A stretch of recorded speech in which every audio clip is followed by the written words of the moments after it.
Welcome, everybody, to Sippin' and Shippin'. I'm your host, Brian Weinstein. We'll be kicking it here every other Friday, quenching your thirst for an insider's take to enhance your customer experience. So grab your drink of choice, kick back, it's Sippin' and Shippin' time. All right, welcome, everybody, to another episode of Sippin' and Shippin'. I am your host, Brian Weinstein, as I am week to week or every other week with my special co-host, Caitlin Postel. Yes, special. I'll take it. Hey, Brian. How are you? Oh, I'm doing well. Getting into the summer, feeling good. I can't believe we're in the summer. And I also can't believe that I saw like the next 2 weeks it's supposed to rain every day.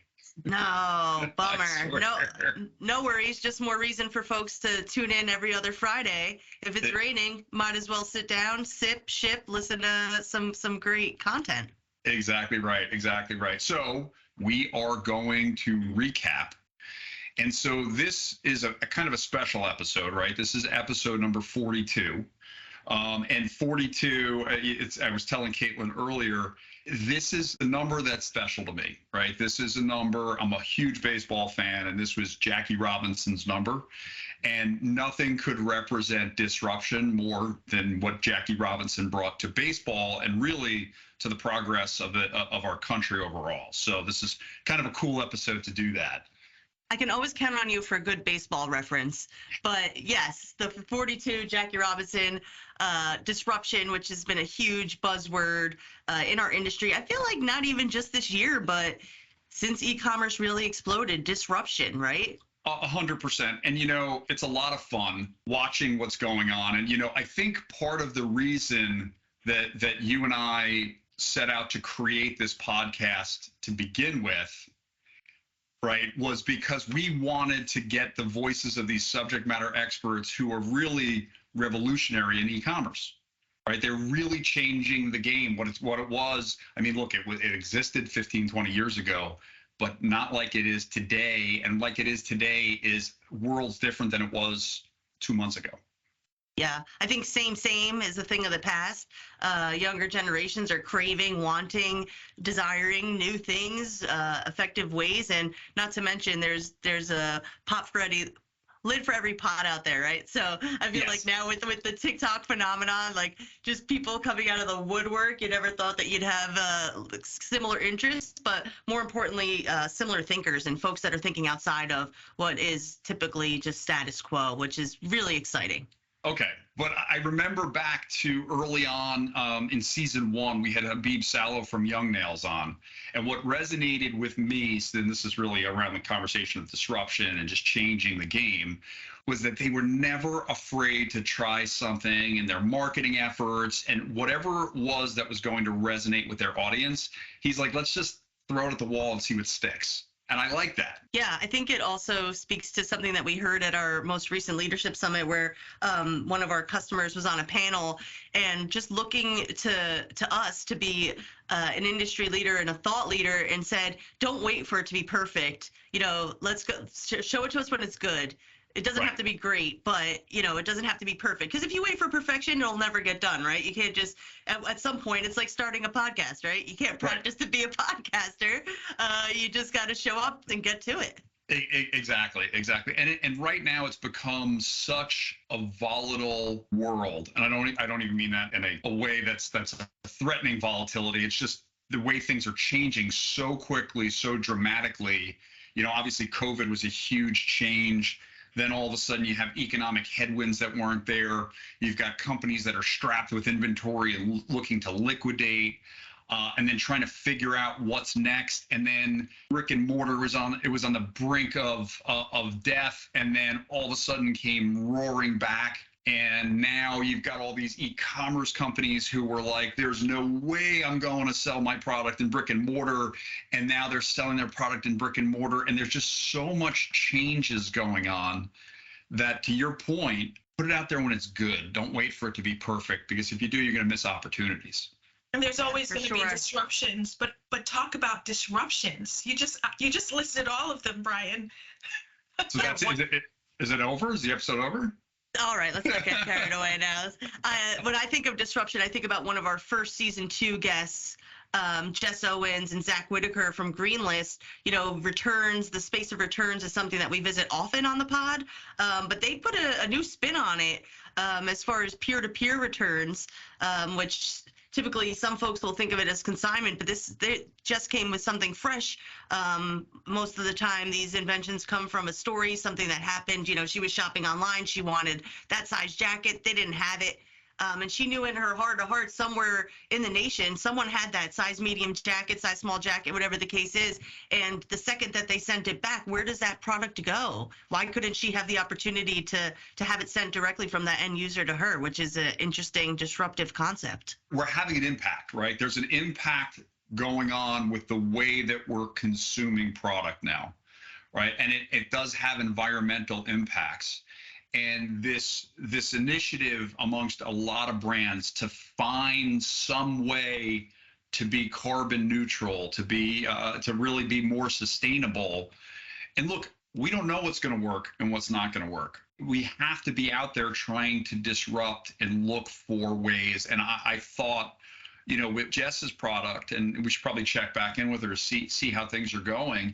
It's an interesting concept of the peer-to-peer, and it's just another way to help sort of reduce the impacts, the negative impacts that we're having with all this product going here and there, right? There's just so much of it. When you think about, and this probably, Tanya, you could write this down as a future episode, but like, how are we getting away from? I have bags of clothes that I'm donating, but I know that not all those bags are going to make it to people and they're going to be tossed. What kind of impact does that have? How are we getting out in front of that? Because, this has only been going on for 100 years or so, and the population is booming and we're consuming more and more. We have to look to be disruptive in those areas. For sure. And yeah, we really should check back in with Jess and see how that went. Maybe we could link her up with Maya Benson, a rock star in the venture capitalist space.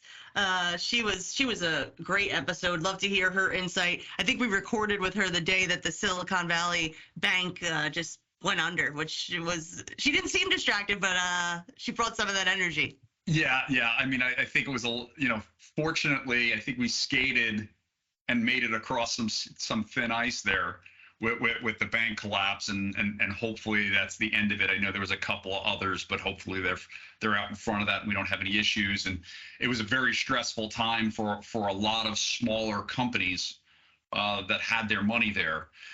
Maya is bringing great insight into the industry, and she's investing in some tremendous brands to really see what's out there. But she did talk about how just with everything going on in the economy, money was sitting on the sidelines right now, and there was great companies out there still looking for funding, but until everybody had a clearer picture of where the economy was heading, no one was really going to be rushing in to make those investments as of yet. Right. And then if you take the approach of let's go glass half full, yes, the money's on the sideline, but now this is driving some really disruptive behavior.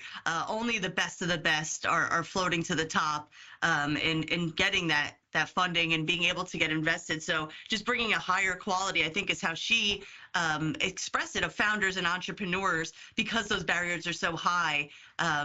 Just driving that overall disruption. Yeah, absolutely. And what I love about Maya too is I think her organization spent a lot of time investing in female-founded businesses, which is great, well-deserved and well-needed space that needed to be recognized. And then somewhere right after that, I think it was maybe it was right before, I got hijacked. I got kicked off the podcast for an episode.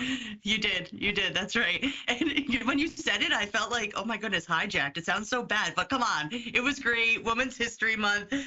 We had our very own Eva DeCecco. We had Ella Monarch, and we had Bree Chapman on, which I really loved leading that discussion with those ladies. Really admire and respect them, and just they're bosses and they do their thing. And I loved when Eva just spoke to the fact of having a seat at the table, just in general, whether that's children all the way through female leaders and everyone in between. How do we create that equity and really just use our voice to drive change? I thought that was really cool to hear it from one of our internal leaders. It's interesting because when I first entered the workforce, there was definitely more chauvinism that was there. But it was interesting. So when we had Joanne Marciano, who's one of my favorite people to work with, on the episode, she said, and we're around the same age, she said that she had a great experience when she entered. She felt like the men that she was at the table with gave her and allowed her to have her voice, which was interesting because you didn't always see that early on in our careers. And I remember feeling somewhat uncomfortable in some rooms because I didn't feel like there was enough voice given to the female leaders. So it was great to hear that she had that experience, and that she had good female leadership as mentors, but also that she found some mentors in some of the men that she worked with that helped give rise to her. And speaking of a boss, total boss lady right there. Yeah, and it was interesting that was her experience across all segments within this business, because she started at, I think she started at Old Navy, hopped around, and then she first started in retail, and then going to Old Navy, and then eventually graduating up to I think, what is she now, Brian, the COO of Grayson Clothier. So yeah. I think it's a good point to see that was her experience across all of those channels, right. which is great. Is it Clothier and not like Postel? Okay, I knew that's where it was going. It's all right. Yes, it's Clothier. Caitlin Postel. I just want to make sure. It's my next stop after Target. Loop it all together. If we're gonna Frenchify everything, that's fine. I'm okay with that. Let's get it. Oui. Why do we all talk with these accents? We don't. But it is Clothier. Exactly. So we wrapped up season 2 in Women's Month with Julia Perez, who is CMO. I think we said fashionista turned CMO of Owen. She brought up an interesting point of just how brands are communicating to end users and the use of SMS, especially during and post-COVID. SMS, right? Brands that you love and admire sending you text messages. I never thought I would see it. Sometimes I love it, sometimes I don't. But it's been effective for sure. It definitely drives me when I see a text message come through. If it's something that piques my interest, I'm heading right to that website to see what's hot and new, what's trending, as I usually am, just to be ahead of the curve. And being ahead of the curve, right? And understanding and changing and evolving and using different marketing messages. We had Arthur Fitt on from Reed's Jewelers, who talked about when he was at Avon, right? A business that was basically selling door to door. It was having the parties. It was that type of business, and transforming that business into a much more online present business where you could go on and place your orders, yet not having conflict with your boots on the ground salespeople who are still selling within their communities, and how you can transform that whole digital aspect of a legacy company and make it something that's more relevant to the market in e-commerce. I thought that was a great episode, and I thought it was the way the way you have Arthur, who's talking about some of these more legacy businesses, versus Julia, who's really talking more about like these digitally native newer companies and how they're transforming their marketing. For sure. Yeah. Arthur gave a lot of great insights, some gems, his 90-day plan. And for someone to be a chief information and chief technology officer, I liked how he brought it back to people, which is interesting. And I think it's something that we realize within the business too. As much as you can automate and robots and ChatGPT, people are the main drivers. He talked about mentorship, which is something that came up a ton between season 2 and season 3, the power of the mentor, and the importance as a leader and a coach to understand each of the folks that you're working with, their capabilities, their strengths, and how you can use that to drive overall success within an organization. Yeah, absolutely. And really building an organization where you're eventually going to be replaced, right? Which is a good thing. I mean, that was his ultimate goal, was find the right team, structure, and person to replace him. Yeah, the power of the succession plan. You know it, the person knows it, the team knows it. let's get it. We got to move forward. Of course, there's success at this time, but who are you going to pass the baton to? Exactly. Pun intended with the baton reference. Big Nice. There you go. Big R. There you go.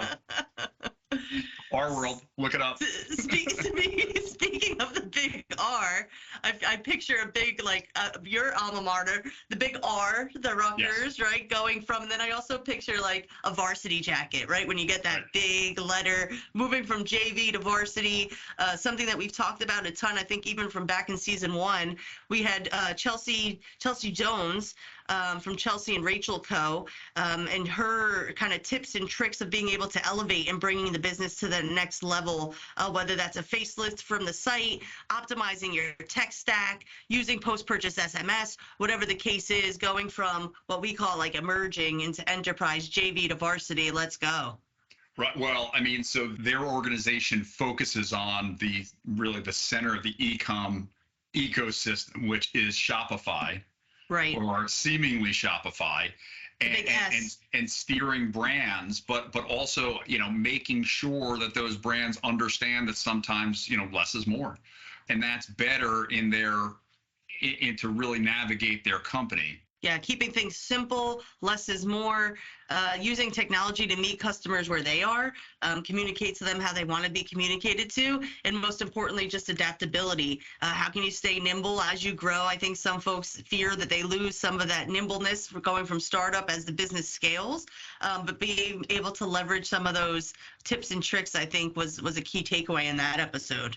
Yeah, and again, this going back to adaptability, being disruptive, understanding that what's effective right now may not be effective by Friday, right? And you just have to continue to try. Right. Talk about, in that case, Brian Tigner, 31 Gifts, right? You might think he's touched a ton on. The whole conversation was about customization, personalization. You start out as a founder, you're writing notes, handwriting notes. Okay, that's cool when you're doing 50 orders a week. Now you're doing 500. Now you're doing 5,000. You better find someone that has very identical handwriting to you, or you better find a solution that's going to be able to keep giving that experience, or maybe pivot from that experience. Yeah, it's interesting. We've had some opportunities along the way, I think, to your point around like handwriting notes. And it's great. And I understand that everyone wants to find a way to resonate with their audience. They want to be able to have these loyal customers with certain expectations. But as you begin to scale your company, if you want to scale your brand, if you want to reach a broader audience, or even just extend the audience beyond what you currently have, but maybe with that same type of interest group, you have to think through what is going to work, what is scalable and what's not. And Brian Tigner, I think, did a great job of talking about personalization, setting expectations, maybe limiting the scope of what you're giving while you're still giving value to the customer, whether it's embroidery, embellishments of some kind, embossing, engraving, anything like that. But what can you do that can extend beyond your audience? So if you go 2x, 3x, 10x, that you can still produce and reach and exceed your customers' expectations. Right. And can't be everything to everyone, but planning for today, but really thinking forward, what does that look like a year, 2 years out? Even just something as simple as monogramming just really exploded. How do you do that? How do you now be able to have that throughput? You always say it, you've said it since the beginning.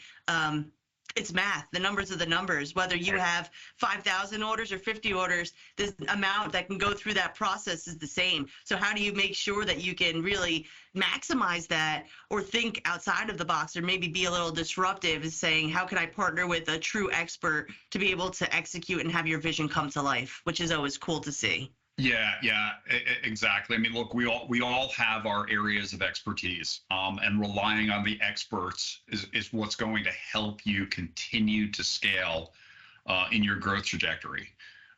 Or if you partner with the wrong people, and regardless of the service, it could be a software, it could be a 3PL, it could be anything, a manufacturer. If you partner with the wrong people, it will only hinder your ability to scale. Right. And the most successful, I think, of the brands that we have seen are ones that have made sure they've aligned with the right partners, and put themselves in the best positions moving forward. And then there's, of course, there's a little bit of luck involved with all of that, but that's what's going to give you the best odds to continue to grow your business.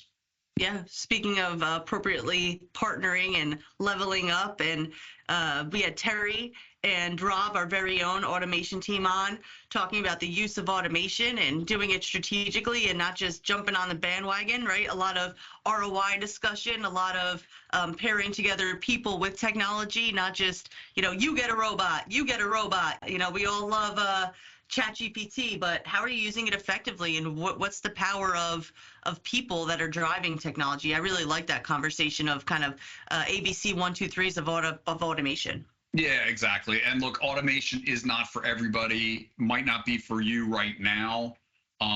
There are always repeatable tasks where you might be able to replace them with some, relatively inexpensive piece of automation, let it be an auto bagger or something along those lines. Don't go out there and just think, to your point, Caitlin, and you get a robot and you get a robot. It just doesn't work that way. And it may not be the right fit for you. So be smart about how you move it forward and what you're investing your dollars in. Yeah, you hit the nail on the head with the money, right? It's so sensitive right now. Folks are thinking twice about spend, but if it does make sense and the ROI is there, and you think that this is a business that's not going to change too much, and I think that was kind of the overarching theme too, right? Automation is cool, but now how can you pair automations together as business evolves? And I forget what his quote was. I can't think of it off the top of my head, but just basically that not consistency is the enemy of automation. Yeah, because that was a great quote, and I don't remember what it was either. I'm surprised. I was leaning on you for that one. I know, and I'm trying to. Tanya, help us. Do you know? Okay, so we talked about the economics of all of this. Any predictions about what the future holds here? Oh man, it's hard to say. I mean, we're halfway through 23. Is the shallowness coming? Is the mark coming up? I don't know. I feel like we're starting to see some movement, but I'm not too sure. Brian, what do you think? There's definitely mixed signals. Business is a little bit softer just in the sales space of what we're seeing our brands do. People are diversifying. So I think it's, again, everyone's trying to be innovative within their own world. And I do believe that will propel people and get people set up for success coming out of it. So they're exploring different channels. They're exploring different marketing efforts. The consumers are still there. There have been some layoffs, but I don't know that the economy right now is in terrible shape. I mean, I still feel like there is the unemployment is relatively low. And I see people starting to gear up for 24, which is a good sign. I do think we still have to work through some inventory that our customers, I know, are trying to liquidate and go in that direction. So I feel like what I'm seeing are people making the right moves for 6 to 8 months from now. Yeah, I think it's important now to leverage these relationships and partnerships and being able to work closely and collaborate to make sure that everything is going as planned, but more importantly, when everything does pop, that you're well positioned to be able to utilize and really leverage existing partnerships, because we all know that moving is super expensive and making a lot of changes during this time. I don't think the wallet warrants it. And just to be able to solidify that where you are is the right place to be, or maybe it's time to jump ship in 6, 8 months. I don't know. I think this upcoming peak season is going to be very pivotal and very it's gonna make people think one way or another. Yeah, I do believe it's going to be telling.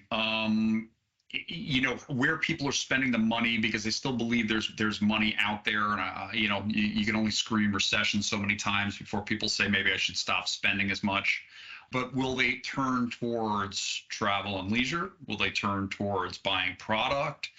What's going to be the prevailing attitude as we start to feel like, okay, we've hit bottom and we're starting to come back up? Fair enough. I wish that I had a Jackie Robinson reference to kind of pull this together, Brian, but I'll leave that to you. On the spot, go. On the spot. So are we going to steal home? Oh, well, you have to, because the budget doesn't allow you to just buy it. Exactly right. Exactly right. No, you know what? So this has been, and again, the podcast overall for me has been extremely rewarding. Having all these great guests on that are really these subject matter experts that are, opening my eyes to certain aspects of the business that I really did not have any expertise in, did not really have any knowledge in. Has been great, and we're looking forward to a long list of guests. But it's been a lot of fun. Yeah. So brands, as you're facing outside parameters, the uncontrollable, Jackie Robinson, let your talent shine. Stick to the course, fundamentals. It'll turn. Exactly. And if all that fails, just steal home. Just steal home. Just steal home. You want to walk us out? Sure. Thank you, Brian. Thank you, Jackie Robinson. Thank you, producer Tanya. Thank you all for listening. Make sure you tune in every other Friday on your favorite podcast platform or at sippinandshippin.com. Thank you, everybody. Peace.